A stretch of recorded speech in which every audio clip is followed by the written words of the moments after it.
Good morning, all of you. So, today we'll talk about the circular dichroism. Okay, so what is actually this circular dichroism, which is also called as the CD? This circular dichroism spectroscopy, it is a form of a light absorption spectroscopy, or you can say it is an absorption spectroscopy method which is based on the differential absorption of left and right circularly polarized light. Okay, this absorption spectroscopy means that is a form of a absorption spectroscopy which is generally used to measure the difference in absorbance of right and left circularly polarized light. Okay, rather than the commonly used absorbance and isotropic light, it is different. Okay, so by substance we can easily determine, or you can measure the absorbance of right and left circularly polarized light. That is generally a circular dichroism. Okay, so optically active chiral molecules will preferentially absorb one direction of the circularly polarized light. Okay, and the difference in absorption of the left and right circularly polarized light, it can be measured and quantified. Okay, so by that CD you can easily measure and quantify that how much light will be absorbed by that sample, or which have absorbed by that sample. Okay, so UVCD is used to determine aspects of protein secondary structure. Okay, there are some other methods like you can say vibrational CD, the IRCD. So that is generally used to um, study the structure of small organic molecules. Then you can also study about the proteins and DNA molecules also. Okay, so what is actually this circular dichroism spectroscopy? We'll see about it in a more detail.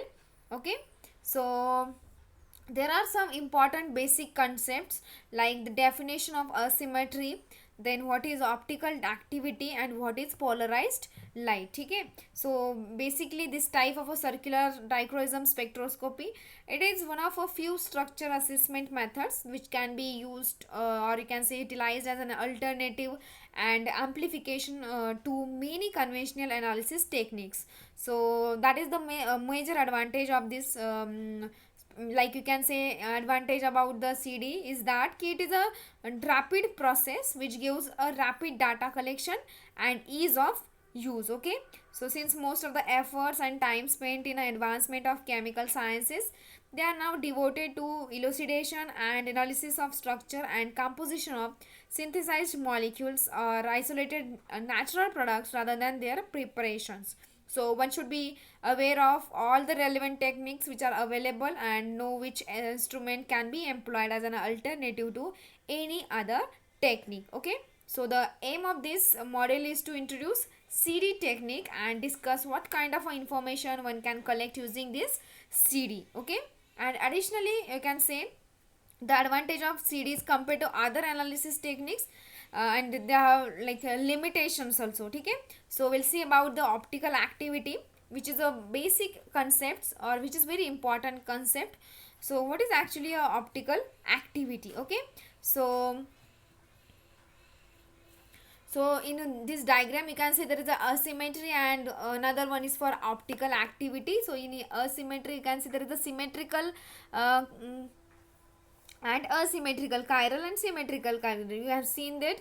So how symmetry means all they are like similar, and asymmetry means there is no similarity. Okay, so this phenomenon, CD phenomenon, that results when asymmetrical molecules interact with the plane polarized light. Okay, so as this in case of a us like you can say in a optical activity, you can see there is a dextrorotatory and levorotatory, or S enantiomer and R enantiomer, where is a L alanine and D alanine. Okay, the position is different. So in case of optical activity, you can say that CD spectroscopy, it can analyze only optically active species. Okay, म्हणजे ह्या by this technique you can analyze only the species who are active, or who are optically active. Okay, so it is convenient to start the module with a brief introduction of optical activity. So that is very important thing about that. So in nature almost every life form is a handed, right? So meaning that there is a certain degree of asymmetry,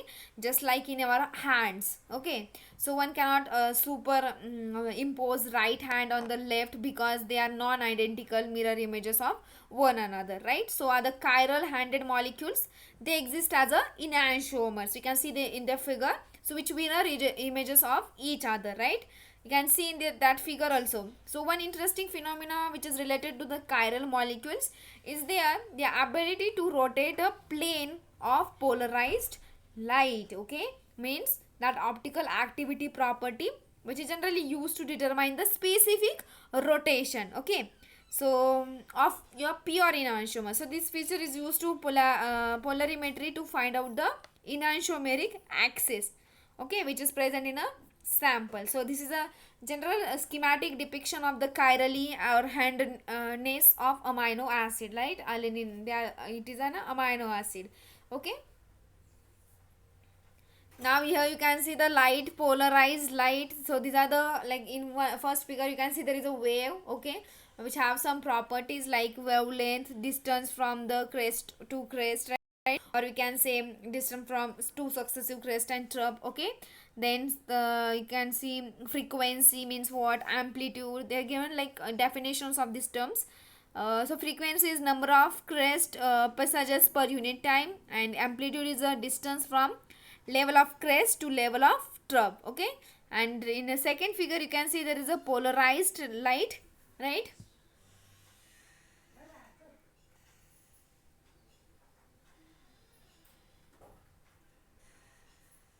So there is a right circularly polarized, and also some left circularly polarized light, right? Now the types of polarized light. Okay, so there are different types of polarized light. So plane polarized light, then elliptical polarization, circular polarization means what?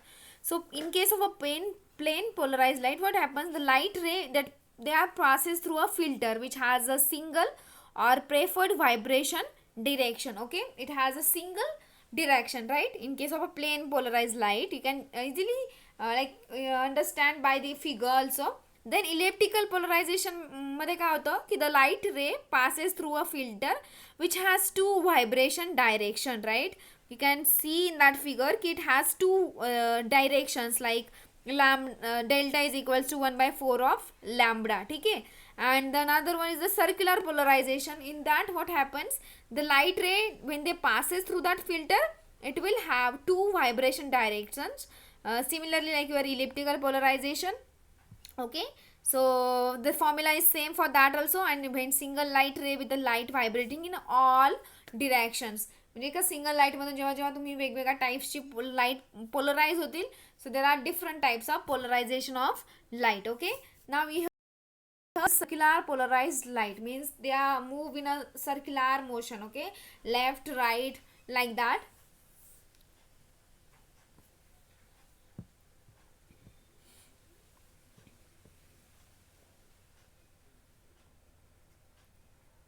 So here in this figure you can see there is a right and left hand circularly polarized light. When that photon or beam, when it passes, or you can say when it goes towards the optically active sample, it will gives us circular dichroism signal. Okay, so there is a preferential absorption of right hand polarization. Okay, so circular डाइक्रोइज्म में क्या होता है कि it is a powerful and straightforward technique, right, which is generally used for examining the different aspects of optically active organic and inorganic molecules also. So it has application in variety of modern research fields, which is generally ranging from biochemistry to inorganic chemistry. Okay, so such widespread use of this technique, it arises from its essential property, which is providing a structural information which cannot be acquired by other means. Okay, so one other noticeable feature of this CD is it's being a quick and very easy technique that makes analysis a matter of a minutes. Okay, so this CD spectroscopy and related techniques, they were concerned as a, or we can say considered as a esoteric analysis technique, which are needed and accessible only to a small group of professionals. Okay, now I'll see the principle of this technique. Like in the CD spectrophotometer, the sample is placed, like which sample, like if you want to determine, or you can if you want to determine the how much sample, like you can say ki whatever we have like sample, how much light will be absorbed by that sample, you can determine by using this technique, right? So the molecules who are optically active, so you can easily determine or quantify that, right? So whatever sample we needed for this process, it is placed in a cuvette and a beam of light which is passed through the sample, right? So in this diagram you can see there is a, like a simple you can say operation of, means principle of operation they have given. Key, whatever sample you have taken, that should be in a cuvette. Okay, and beam of light is passed through that sample, right?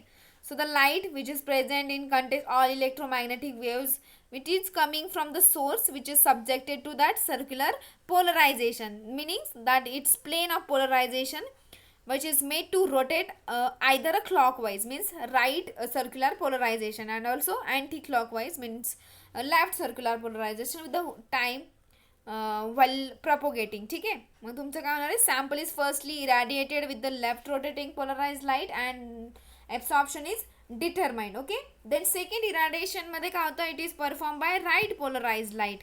Now due to the intrinsic asymmetry of chiral molecules, they will interact with circularly polarized light differently according to the direction of rotation. So there is going to be a tendency to absorb more for one of rotation direction. ठीक है, so the difference between the absorption of left and right circularly polarized light is the data which is obtained, right?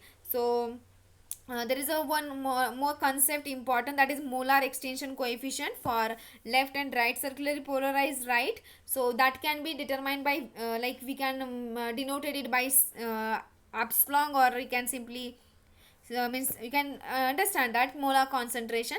So this is the general you can say operation for principal operation for this technique. So instrumentation part is very important, like they have given like first you need a light source obviously. Okay, then there is a prism, then photoelastic modulator, linearly polarized monochromator is there, drive unit, then modulated right handed and left handed components are there, sample cell is there, photo multiplier tube, then lock in amplifier, and lastly you'll get the CD spectrum. Okay, these are the instrument like you can say instrumentation part of this circular dichroism. Okay, like these parts are very important for circular dichroism.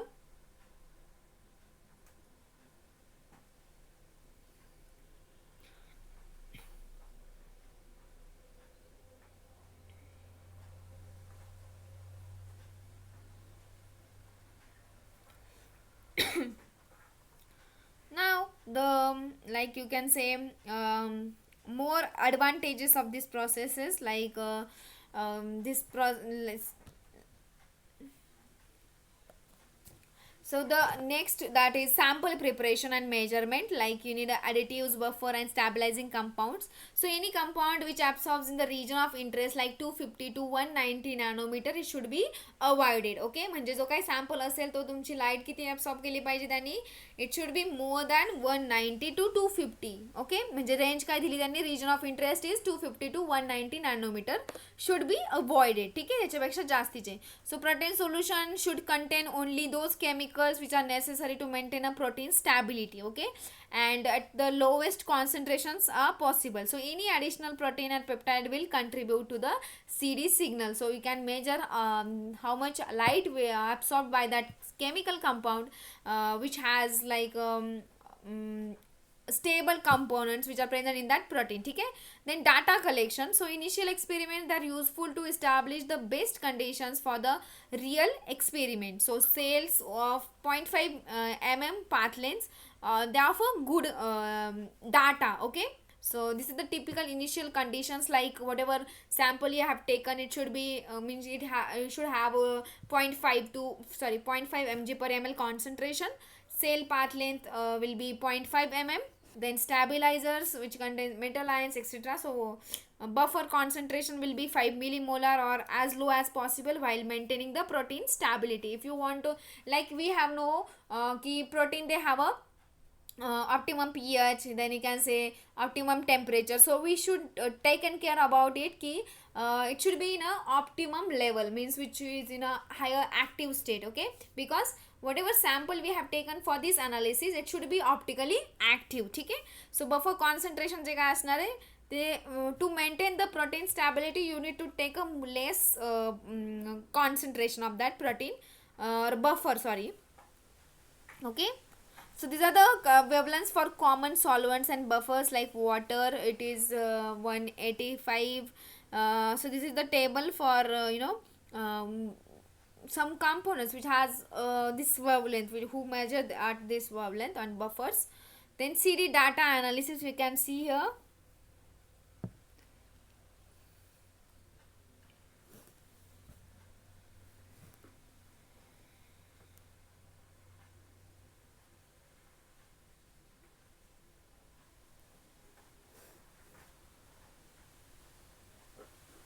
Okay, this is also CD data analysis. Like you can see, there is a left circular polarized and right circular polarized with a different magnitudes.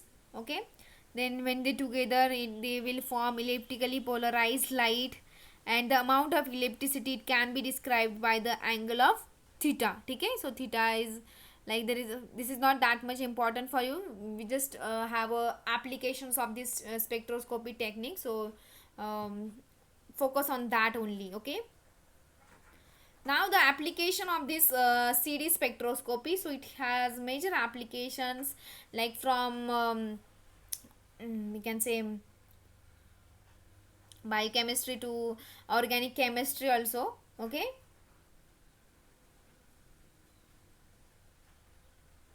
so first application, that is it is used for estimation of protein and nucleic acid conformation. Then determination of conformational changes due to the interaction of asymmetric molecules, like for example protein protein interaction, then protein DNA interaction, or protein ligand interaction.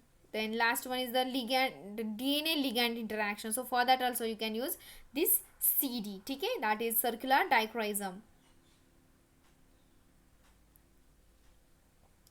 Then the next application of this CD is that key it by this technique you can determine the means determination of thermodynamics of folding and unfolding of protein and nucleic acid can be done. Okay, so just like any other instrument, it has its strength and limits also. So the like if you compare it between CD and NMR, it is very easy method and very sensitive method, you can say.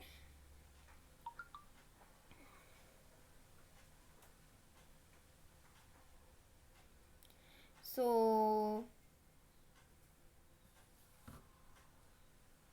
then another application is that key determination of binding constants by direct iterations, serial dilution of complexes, changes in stability to thermal or chemical denaturations, and for kinetics of folding and unfolding of macromolecules also you can use this circular dichroism. Okay, so it is for proteins also, means it has been shown that the spectra between 260 and approximately 180 nanometer, it can be analyzed for different secondary structural types like alpha helix जे काय प्रोटीन्सचे types असतात protein स्ट्रक्चरचे, then beta sheets, turns, and other also. ठीक आहे, so the difference between CD and NMR is that the molecules of any size can be studied. So and in next case there is a size limitation. Okay, the experiments are quick to perform and single wavelength measurements require millisecond, but in another case this is not the case of all the time, means in case of a NMR. Okay, then unique sensitivity to asymmetry in a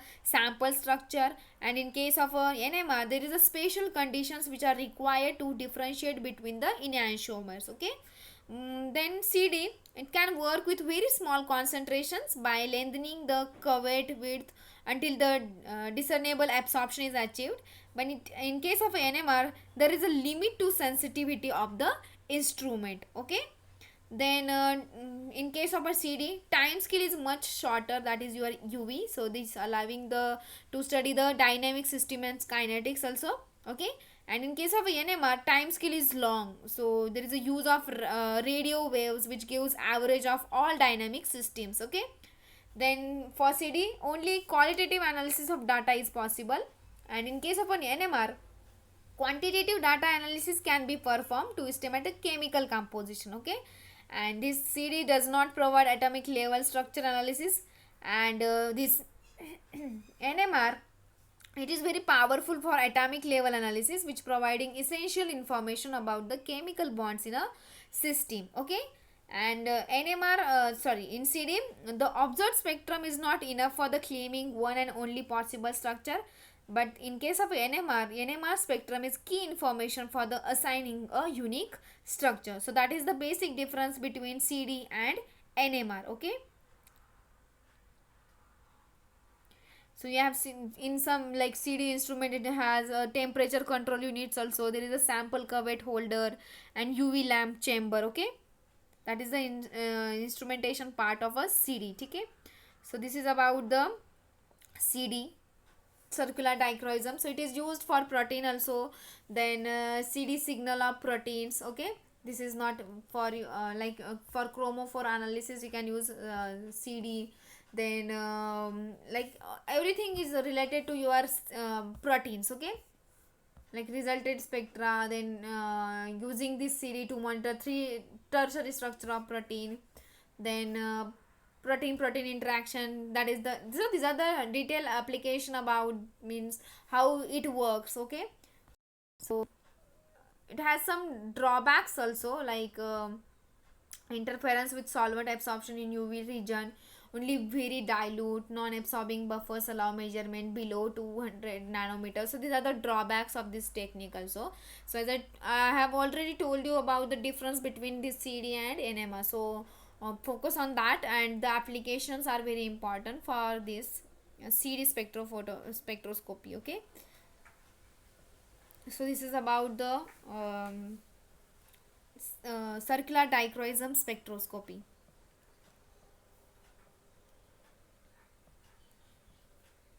which has advantages also and disadvantages also. Like in benefits, which are the advantages of this circular dichroism. So you can say very small amount of sample is required for this process, right? Which is a non-destructive. Okay. The relative changes, you can say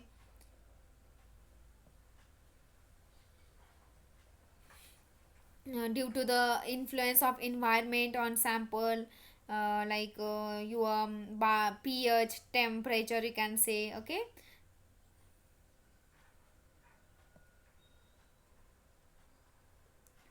So the most commercial CD instruments, they are based on the modulation techniques. Okay. So light is linearly polarized and pass through the monochromator. We have already seen in case of instrumentation part of this circular dichroism spectroscopy, right? So there is a passing of light from through that monochromator. Okay. Then the single wavelength light is then passed through that modulating device. Usually it is a photoelastic modulator. Okay. Which transforms linear light to the circular polarized light. Then incident light, then there is an incident light on the sample which switches between left, we can say left circular polarized light and right circular polarized light. So as the incident light switches direction of polarization and the absorption changes, the differential molar absorptivity can be calculated. So this is the general instrumentation for a common CD spectrophotometer, which shows the polarization of light and the differential absorption of LCP and RCP light. Okay. So this is all about the CD. Thank you.